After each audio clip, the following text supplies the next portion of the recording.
Most people do not observe closely the status of the mind stuff as they focus on the impulses or ripples of the mind stuff. The yogic practitioner has a unique position in that observation of the mind stuff and bringing it to a state of quiet, focused receptivity is essential for opening to and integrating the spiritual force into his mind, life energy, and body. This examination opens up an enormous new process of review.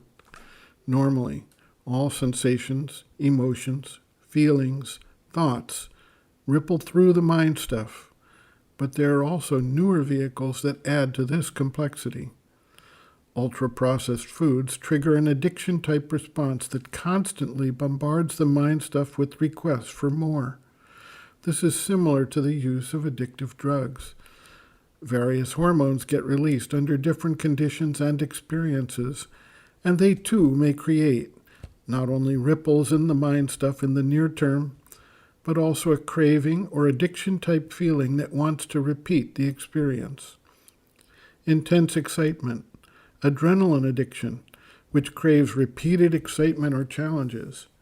Electronic equipment such as cellular phones, tablets, computers, etc., all set up a vibratory pattern, as also video games, gambling addiction, identifying with sports teams or other collective actions can build virtually a type of buzzing experience in the mind stuff.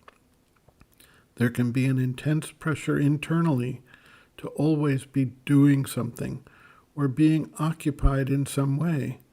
People become addicted to their electronics or to background noise, music blaring at all times, or they feel like they must talk or otherwise occupy themselves with something that keeps the mind stuff vibrating.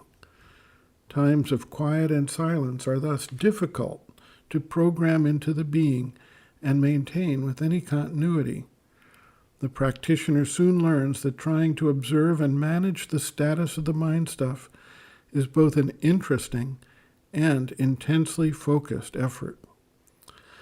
It is within this context of the forces that work to create these ripples or vibrations that the yogic process of working to bring the mind stuff to a state of quiet, calm, silent strength has to be seen and understood. The culmination does not come immediately.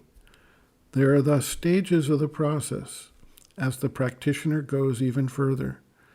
The observer of the mind stuff, chitta, can understand the progress by reviewing the qualities of each step, as Sri Aurobindo points out. Sri Aurobindo notes, quote, "The words peace, calm, quiet, silence have each their own shade of meaning, but it is not easy to define them. Peace, shanti, calm, sthirata, quiet, achanchalata, silence, nishchala niravata. Quiet is a condition in which there is no restlessness or disturbance. Calm is a still, unmoved condition which no disturbance can affect. It is less negative condition than quiet. Peace is a still more positive condition. It carries with it a sense of settled and harmonious rest and deliverance. Silence is a state in which either there is no movement of the mind or vital, or else a great stillness which no surface movement can pierce or alter." End quote. Reference, Sri Aurobindo, Bases of Yoga, Chapter 1, Calm, Peace, and Equality, page 7.